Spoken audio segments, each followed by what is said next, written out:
I'm recording. Anything you say, sounds good. Okay, so you're gonna say roll call? All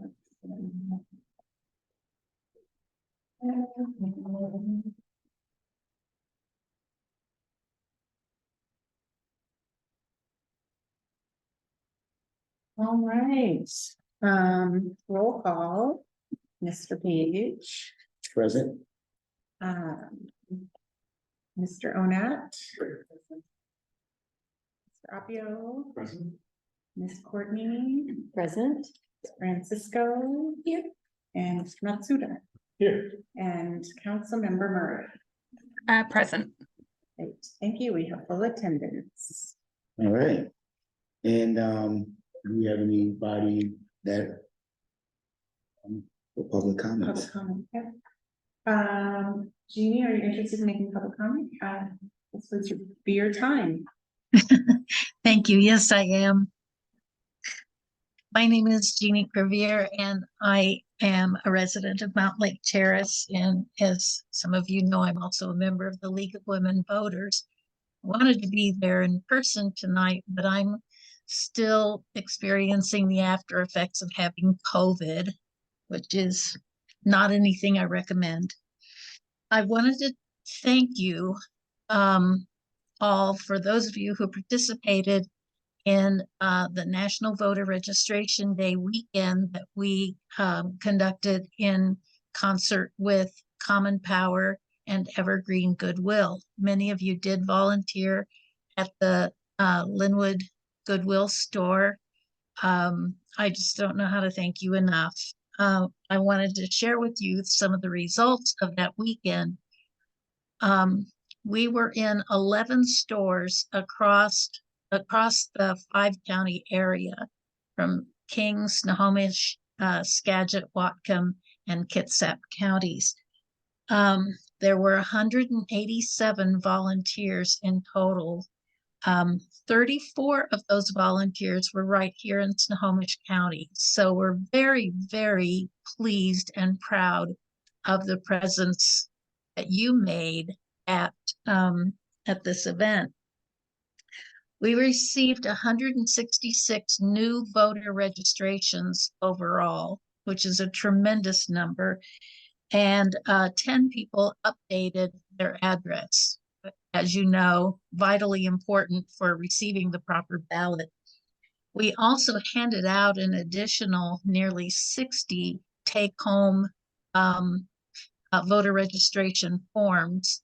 And so even if people don't fill them out, and we know that there's a high likelihood that they will fill them out, it represents just a fraction of the kind of influence that you had on voters and potential voters.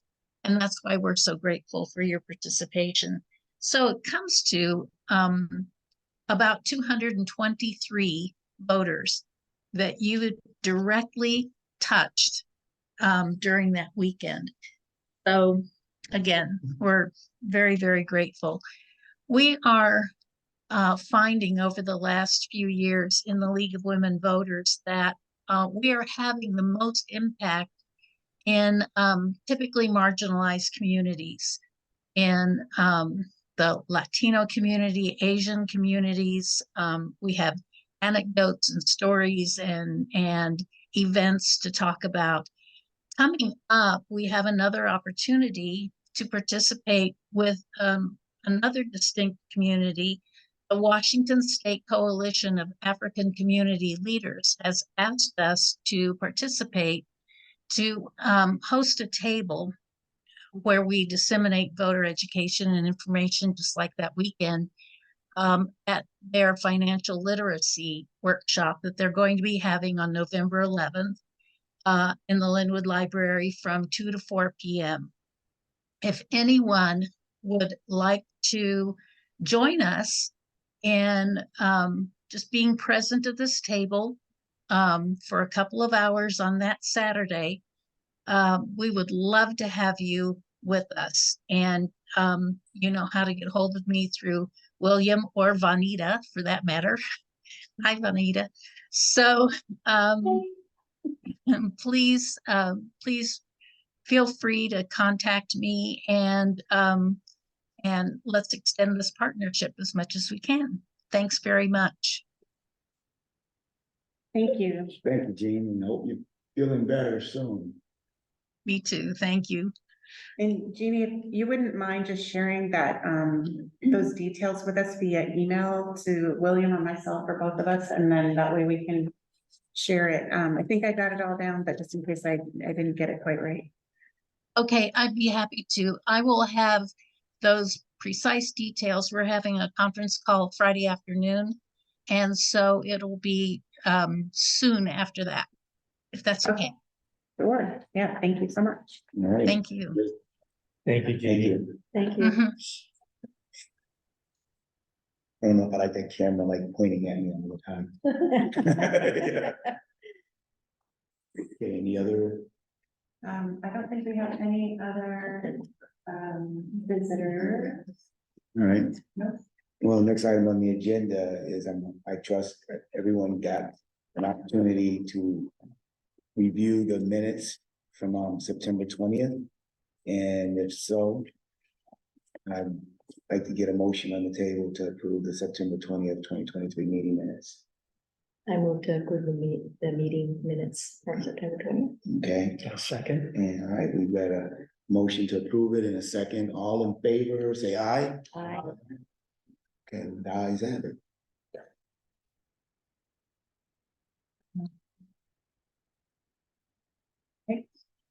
Um,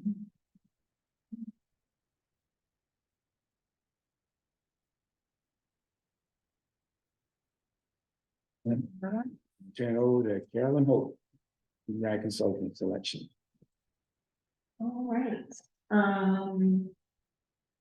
Well, as I mentioned in the last couple of meetings, we've been going through a request for proposals process to select two consultants, one to do DEI planning for a DEI strategic plan that you'll be very involved with, and one to do DEI training with yourselves, other boards and commissions, council staff, and so forth. So we have selected the consultants and we're in the final stages of contracting. So I just wanted to share with you, last time you had a couple questions about the rating criteria. So I just wanted to share that with you, who the firms are and a little more about their scope of work. So the rating criteria were pretty much the same for the two different focus areas, planning and training, but they're pretty broad. So the first was about their racial equity values and philosophy. So the reason for this question is there's a lot of firms out there that do strategic planning and that do general training. And we wanted to make sure that we chose a firm that really had some demonstrated values and skills in DEI work. So that was where that was coming from. Certainly we want their organization's experience in doing that work and their capabilities, including references, which we checked for the finalists.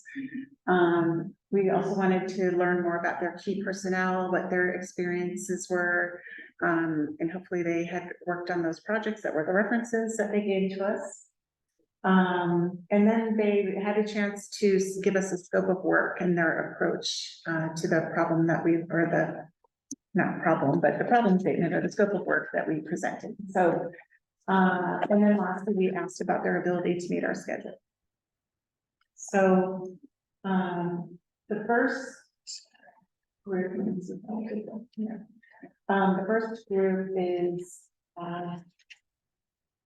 the training group, and we selected Equity Through Action. It is a national firm, but it's relatively small, and they have a local presence. Their president and principal, C. Marie Taylor, is here in Washington, and they partnered with another contractor who is actually an executive director of their own nonprofit, Felicia Ishno, and they both have had a great deal of training experience, DEI work, and very local. So that's really great. So they will be doing the training, and what we really liked about them is that they had in their scope a discovery process. And so it's not a super in-depth, months-long discovery process, but there would be some kind of interviews and survey with staff and yourselves and folks in our training pool to learn about like where we are in DEI work, where people's perspectives are, what they know, what kind of training they've had, what our goals are. And they'll use that to develop their training materials and try to customize it to where we are. And so right now we have funding for 2 groups of 50 people to go through training. So we'll be seeking some additional funds from council during our budget amendment process, so we can capture everyone, which is closer to 200 people. But I think this would be a great first round to kind of see how they do with that and how maybe they customize the training for different groups of people within the organization. So, any questions about that? Does the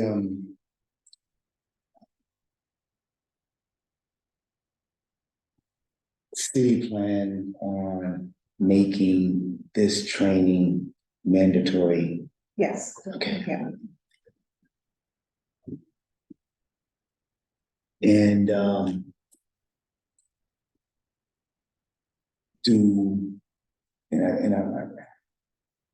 how about some of the other, have they worked with any boards or commissions that are like within a close circle to us in terms of location? No, not that I know of. They work for governmental agencies, but not with a commission per se. Okay. That I'm aware of. They weren't part of their reference materials. So. And I guess the other question I have is something I brought up the last meeting. Is there or has there been discussion at all for Plan B in the event that the funding doesn't become available to do 200, that they train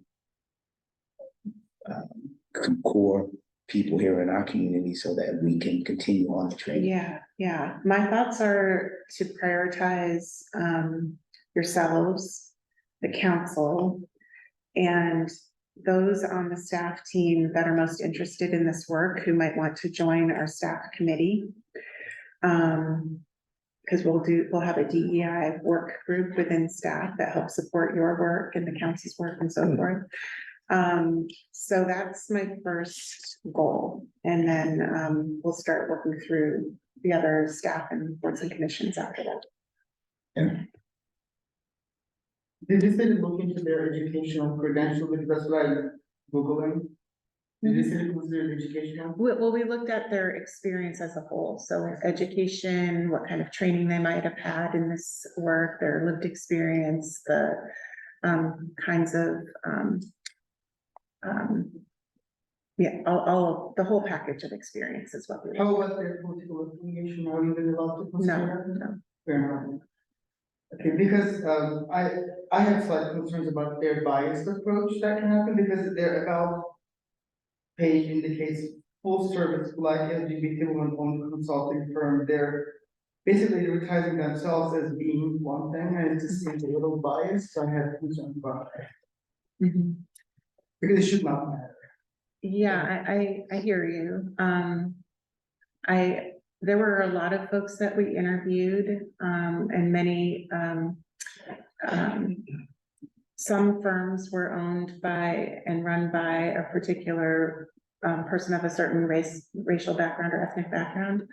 And I think that I really do feel like this firm is open to working with multiple different types of racial and ethnic and cultural backgrounds, and in particular, an organization where there could be very wide differences of opinion about DEI and how do we work through that.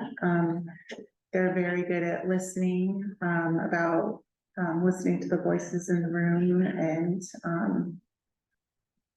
not projecting their, not walking into the room to project their values, but kind of coming from that other place. And just to be clear, I don't have a problem with the business that is owned by Black people and women on the reset. It's just I'm just like. I think it's a you very said good that white question. owned, like straight men owned company, like, it's like, why are you even doing that? Mhm. I think it's a good question. It's not something that we can, select, like I Okay. can't prioritize a company that is minority women Okay. owned, whatever, and I can't ask questions about their political affiliation. We have a lot of rules to follow in Yeah, public I figured. purchasing requirements. But I think the right fit for this organization is something I was very seriously considering about like the wide variety of folks and opinions that we have, and that we haven't had any training as an organization. And so how do we start to get people walking in the right direction or in the same direction to some degree? Whether we're all in the same pace or not is going to be a different question, but can we all get to the point where we're working on this important work together? I mean, I guess the question that just popped in my head is how transparent will the training be to the MLT community? In other words, for instance, once this training begins, will, say Ricky, for instance, or MLT News start telling the public that this is occurring, you know, who the company is, you know, so that the public knows that there's training going on. Yeah, I honestly haven't gotten to that point of thinking about the communications plan for the training itself. I've been doing a lot of thinking with my colleagues about the equity plan work, because it'll definitely be but it's a great point, and I will think about that for And, you know, the reason why I asked the question, one, because, you know, the transparency, you know, public funds, but also I remember reading a bunch of information when the DEI commission for the city of Ellensburg went through some training, and it kind of like went like negatively viral, you know, that, you know, and so, you know, not that I don't want it to, because I do, I want people to know that the city is serious about making sure that the DEI commissioners, you know, are thoroughly prepared, you know, to do what's necessary to fulfill our mission statements, you know. So that's the reason why I bring that question up. Bonita? So I was wondering for training purposes, 2 groups of 50, how does it work for public meetings and people being in the same room together? Or yeah, the goal is to make it and I don't mean to make this sound non-transparent, but I do feel like people will be more open with each other if it's not a public meeting. Yeah. And so. well, and this work is so important to not to have the space to Yeah. mess up. Yeah, Right. so we will be working on a plan. Okay. So, yeah. Okay, and so the next group, again, the same criteria for the planning consultant, but with different types of experiences and capabilities, a different approach, of course. But we ended up selecting the Vita agency, which is based in Edmonds. And the 2 folks assigned to the project actually have lived in Mountlake Terrace. I think they live in neighboring cities right now, but they have spent many years here and are very familiar with our city. Marcella is the Equity and Social Justice Director for the organization, and Tara is the strategic advisor, but they work in a team. They had some really great references from Seattle municipal courts and Seattle neighborhoods. They had a really challenging project with the courts, where the judges, who are all elected, asked them to help them understand the community's needs and the impact of their decisions on families in the community. And they ended up hosting council circles with family members of those that they had judgments on, just to learn more about that work. And then they also worked with Seattle neighborhoods on a plan related to, now I'm forgetting the name of it. It was, I've lost the words, sorry. But the references were outstanding. They had some really challenging conversations with folks to get folks on the same page to move forward on the work, which we expect will happen with different types of strategies that we want to implement. yeah, the staff just said that they were absolutely amazing to work with, produced great work, and in the end delivered on what the judges had asked for in that one case. They also do some discovery work to figure out, you know, where we are as an organization before kind of diving into plan development, and also we'll be doing some community engagement. And we're trying to collaborate that with the comprehensive plan engagement work, because that, as you learned last time, has an equity component. And so I think there will be some overlap. The purpose of the comprehensive plan is to create policies, and the purpose of the equity DEI strategic plan that this group will be doing is implementation. So what are the strategies that we're going to implement? And so I am right now working with just finalizing with the VITA agency their scope of work for the community engagement. So we're just hashing that out a little bit, but we are really close on that. I have just the same concern because they're calling out that they're woman-owned and minority-owned, which just seems that might have some bias. But just pointing it out, not the narrative. You know, I think that and I guess I'm speaking from lived experience, okay? I think that when you see women-owned, minority-owned, I don't know that it's necessarily biases that are going to, you know, maybe interject into whatever it is that that business is doing, but more so to herald the fact that this is a business that is women-owned because historically, you know, they didn't exist, or they didn't get selected. And I think, you know, to that tune and a little bit even more, the whole minority owned, not so that, you know, they're looking for handouts or anything like that, or you should expect that I should be, you know, or they should be more lenient or favorable to this one group.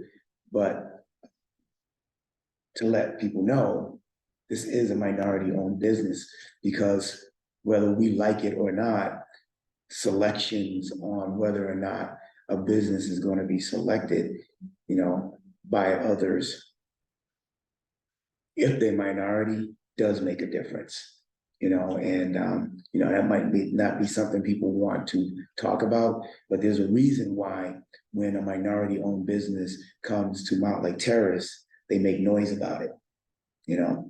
You know, they'll recognize, you know, we know that there aren't enough minority-owned business or enough women-owned business compared to the traditional white male business.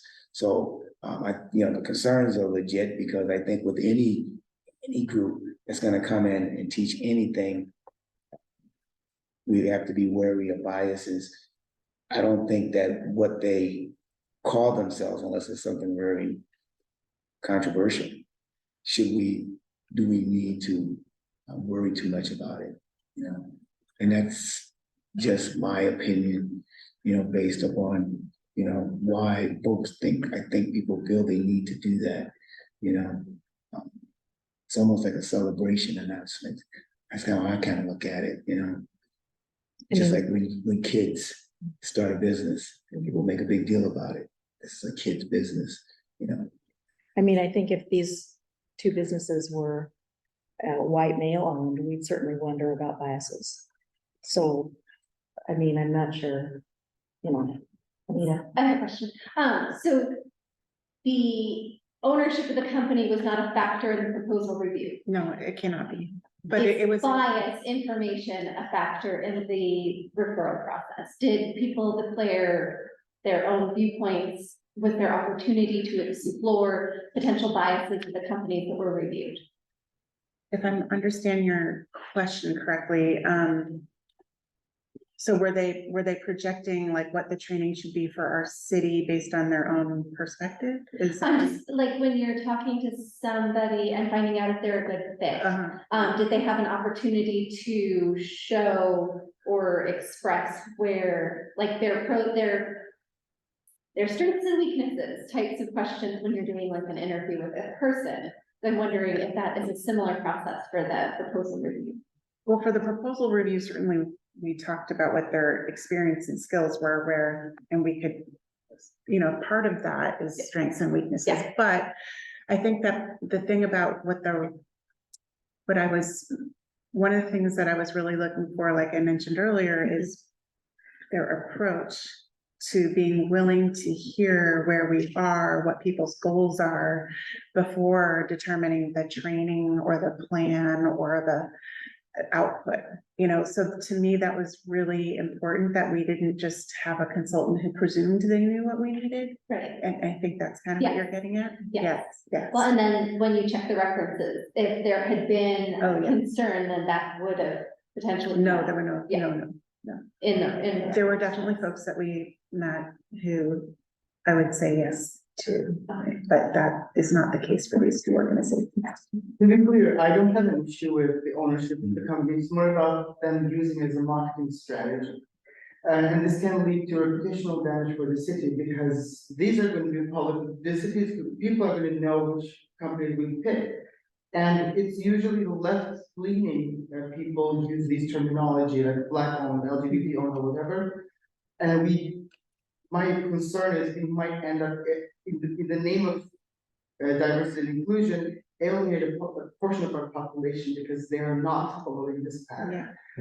I don't have a problem. Well, I think the same thing could be true with their references, like if people don't like the way Seattle is going right now, they might say, oh, this company worked in Seattle, I don't want anything to do with that. Right. Yeah. So I mean, I think we get that regardless of where we're looking or what we're looking at. I just think the subject of DEI for a lot of people is, they see it as, Yes. as a leftist type thing, and so I don't know how to get that out of their head. Yeah, How different would things be if we all just agreed people? Yeah.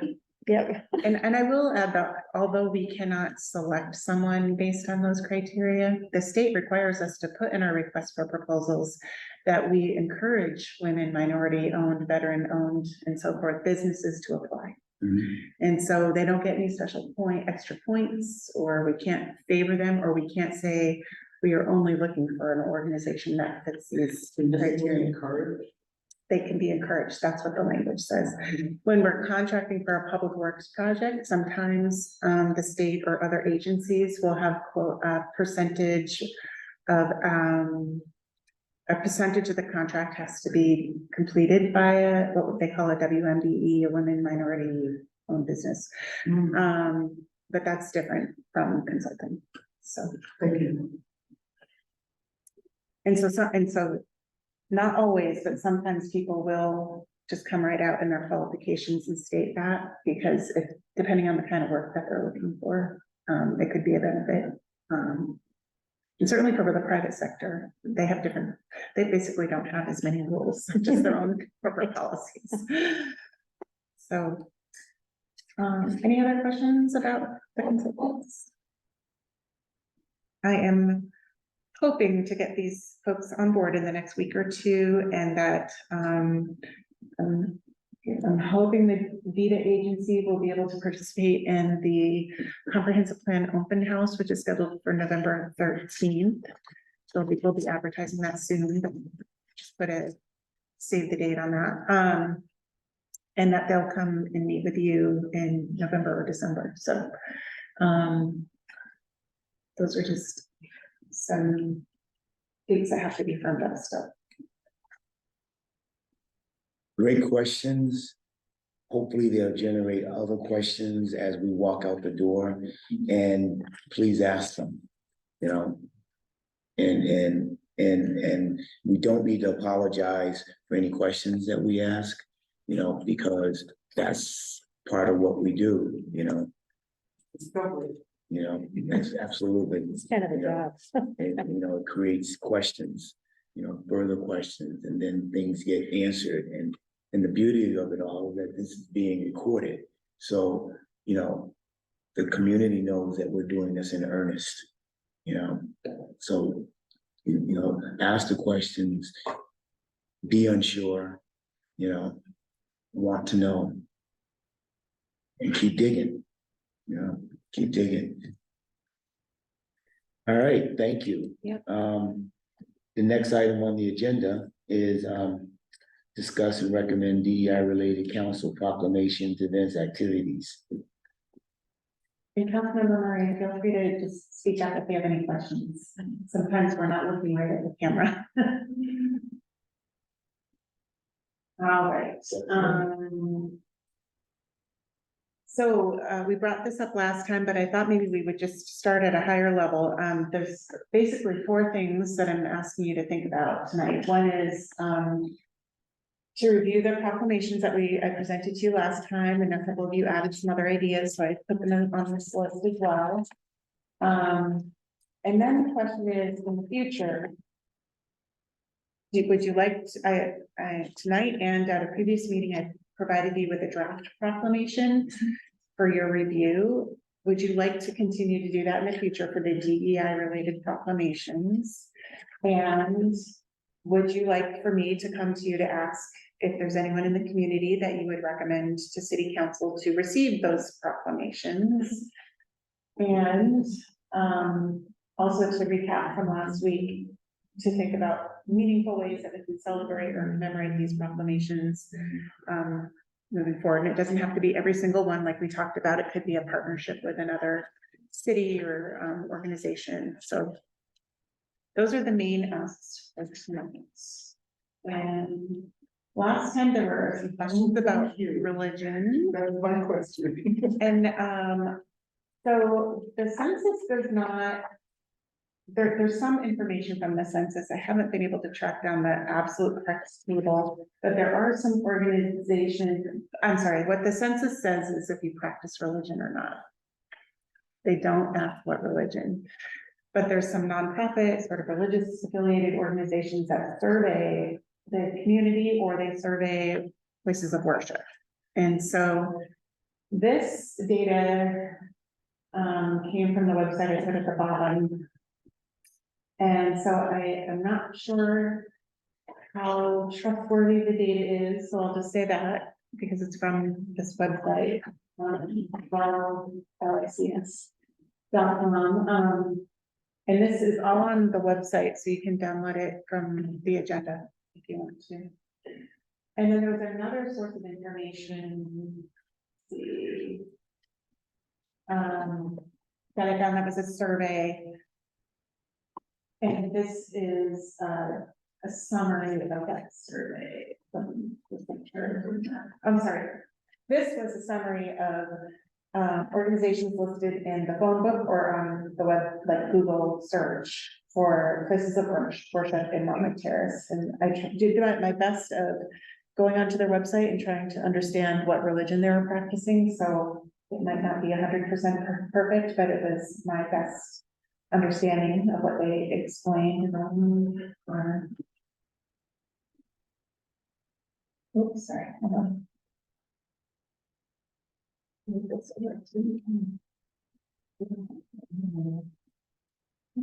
Thank you for the information. So this is all in your packet, you can see, but predominantly Christian. There's one Muslim place of worship. And then of the Christian denominations, there's Korean, Ethiopian, 2 Korean, 1 Ethiopian, 1 Romanian, and 1 Spanish speaking focused church. So, And one for the deaf community. yes, and 1 for the community, yes. That was very So interesting. Bethesda's not on there, The what? unless I'm missing it, Bethesda, Bethesda? Bethesda Lutheran, they're on 56, they're just down the street across from the renamed Calvary. Okay. I get my Girl Scouts meet there, Oh, yeah, yeah. Like I said, yeah, it's not perfect, but Yeah. I tried to do my. and then like Calvary Fellowship moved because they were on the corner where they, little Beggars. That used to be there. Who? Calvary, the Calvary Fellowship used to be there. Okay. Yeah, some of the churches' names did change. Yeah. too, so. Like Mountlake Church used to be, they just changed theirs, didn't they? And this gives a good idea, the demographics. Yeah, do churches have to submit, like business license for the city? That's a good question. Probably. I can do that. Because that would be more reliable than Google, Yeah, but they might have. okay, so. Thank you. Let's see, so this is again, 2 slides of, the first part of the year and the second part of the year, so. Any thoughts on proclamations that you? Oh, sorry, the first slide, these are the typical council proclamations, they do change every year, but these are the proclamations that have typically happened. They've happened more than once over the past few years, just so you know. So, and then the next 2 slides are the ones for our consideration. And I'm open to any conversation you want to have. Same thing with adding this suggested March, April. Well, how about we go back to that first slide where you had those lists of, things to talk about. Yeah. There, okay? Let's talk about what's on this list here, folks. You know, 'cause this is where, you know, we are. So for the first line item, the review of the DEIC proclamations annually, oh, never mind, my point was about the second, I jumped, go ahead. Well, no, we don't have to do anything in any order. I want that up because she's Oh, asking okay. for a conversation. You know, this is what we're having a conversation about. So then for the second one, if no one has a position, I have a recommended suggestion. So if the other slide she showed, that these are the standard ones that we usually do every year. If the word verbiage doesn't change, can we review all of them at once for the entire year and push it through? Oh, for the actual proclamation language? Yeah. We could, sometimes it's better to wait a little bit because, you know, something might happen during the year that we want to acknowledge in the whereases. Or, you know, sometimes we pull language from a website from the organization that sponsors and they might not have it out for that year, like we're trying to acknowledge a certain theme sometimes. Okay. But I'm open to, you know, if you want to do it twice a year or something, yeah, instead of every month, it's up, yeah, we can talk about that. I think that, to that point, it would probably be educational for us if we looked at as a group or individually, you know, like say last year's proclamations and see what the wording looks like, you know, because there's a lot of stuff in here. There's a lot of stuff in here, a lot of whereases, you know, and I think it gets lost in the whole meaning for those who are just listening, you know, versus, you know, what all of that means. And again, you know, it might, like to her point, how things change. Well, just by looking at some of this stuff,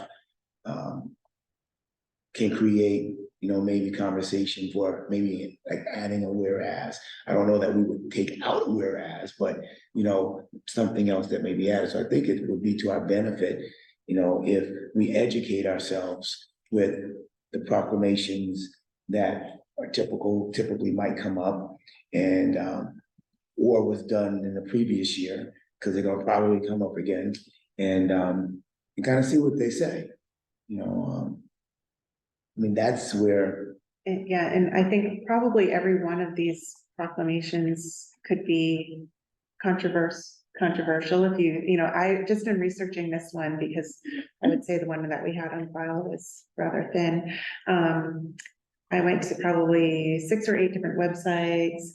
Some people started renaming it, some people had different histories, and it was like a challenge just to think about, how do I make sure the history is right? How do I make sure I'm acknowledging the right, in this case, tribes, Mhm. without rocking the boat with some of our partners, right? And so there's a lot of things to consider, and also how do we make it unique and special to Mountlake Terrace? And if we're doing anything as a city for a certain group or for a certain issue, like maybe that would be an opportunity to highlight that too. So, you know, if we were to be having an event related to this particular commemoration, we could add a whereas, and, you know, and whereas the Diversity, Equity, and Inclusion Commission is hosting a book reading on blah, blah, blah. So, those are also kind of nice to include. So having an extra set of eyes on these would be much appreciated from my perspective, because there's a lot of places to learn information from. I just don't think I'm qualified to evaluate this. And you think I'm qualified? So I think that that's a value we add, is we're looking at it through the lenses that we've experienced. Yes. Right. And so not knowing specifically about every proclamation isn't a bad thing. And I have sat through school board meetings where they updated like 50 policies in one night, and you lose the importance of them. So I would prefer reading them in, ahead of the meetings, but like not all at once. Mhm. So I think there's value in gaining discussion about them. While preparing this, did we reach out to, I'm thinking the closest reservation we have is the Terrace, for example, for their input? Or they might have more than. Yeah, so there's controversy between the two major tribes in our region, the Snohomish and the Tulalip. And so in the end, I personally decided to just commemorate the Coast Salish tribes in our region, which is a tactic. It may not be the tactic we want to go with or that council wants to go with, but there's a lot of emotion about federally recognized tribes and non-federally recognized tribes, and there's a long history with those two particular groups. So, and I had to research that because my experiences have been in King County in the past, and so I wasn't really that familiar with it, and so that was a little bit of the work that I was doing.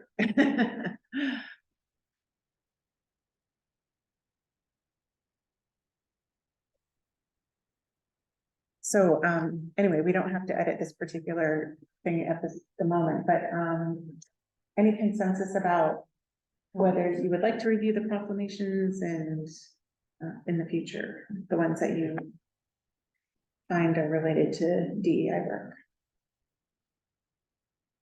I would say yes. Yeah, I'd say Just yes talking.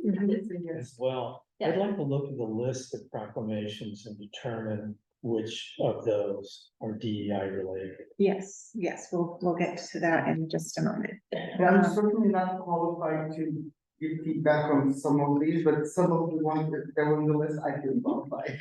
So I'd like to actually see what they have. Yeah. Yeah. But this one is. Yeah, well, and there's some that I know nothing about, and I've been involved in land acknowledgements with the school, and have worked up for a while, so the words here, make sense to me, but there are several that you haven't put on that I have no clue about, and the festival you were talking about last week. And, that was amazing, I didn't know that. And you know, I don't know, a long time ago, it's okay to say, I don't know.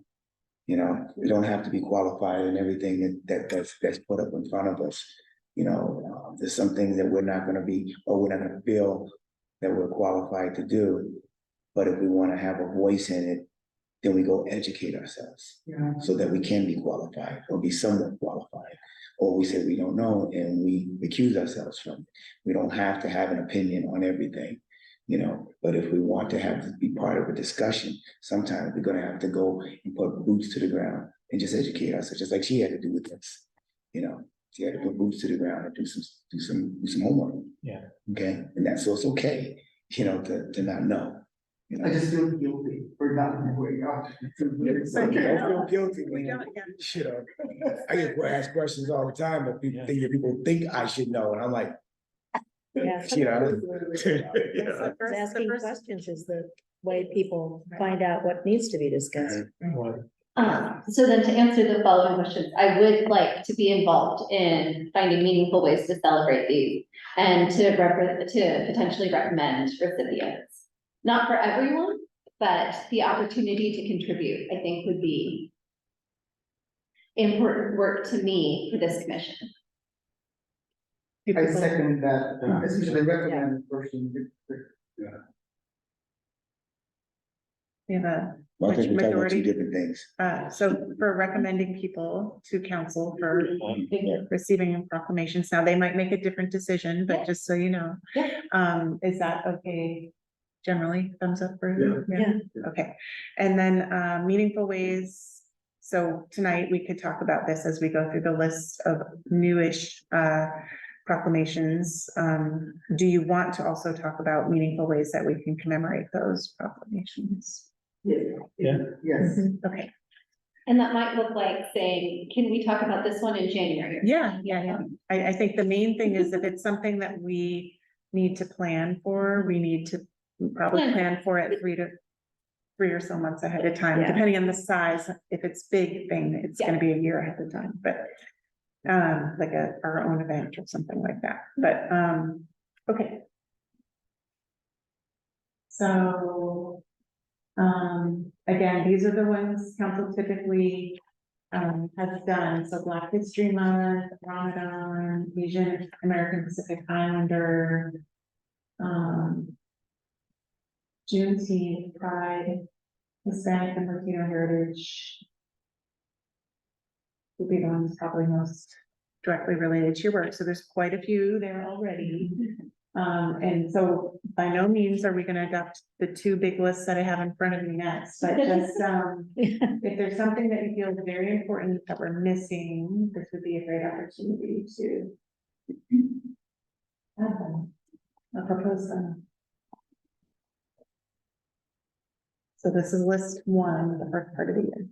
So I think the Lunar New Year is something that we've talked about before. And Ramadan. Ramadan was on the list. Ramadan, yes, but we can Oh, just thank make you. sure that it's there.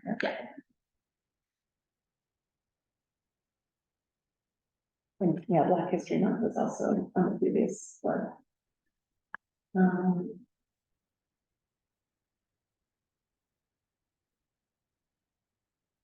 The National Children's Day, and also coincides with, World Children's Day.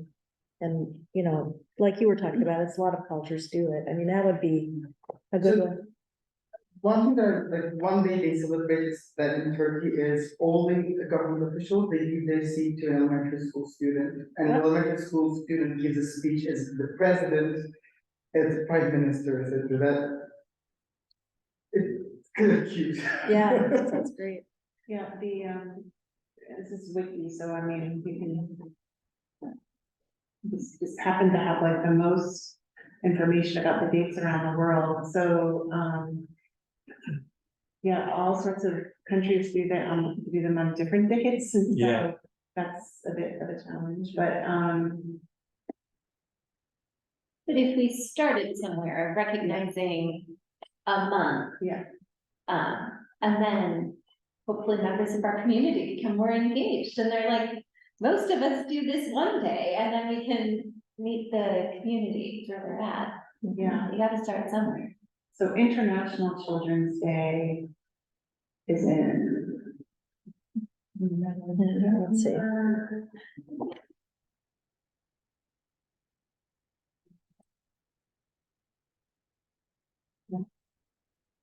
So anyway, there's a lot of reading you can do on Children's Day. Right. Yeah, there's a lot, like, yeah. Oops. So, We could be, the proclamation could be inclusive of, whereas several cultures celebrate, and specifically we Yeah. have, We don't even need to call the word their turkey Yeah. or whatever, I don't care about that, but I just like that. If the city council, I just imagine city council members are giving up their seats for the elementary school students. And they just talk about their future hopes and what the city should be like. so maybe that could be a thing to work through with, like, a field trip with the local elementary schools. To come to the city hall for a day, like one class is studying government, or something at that time.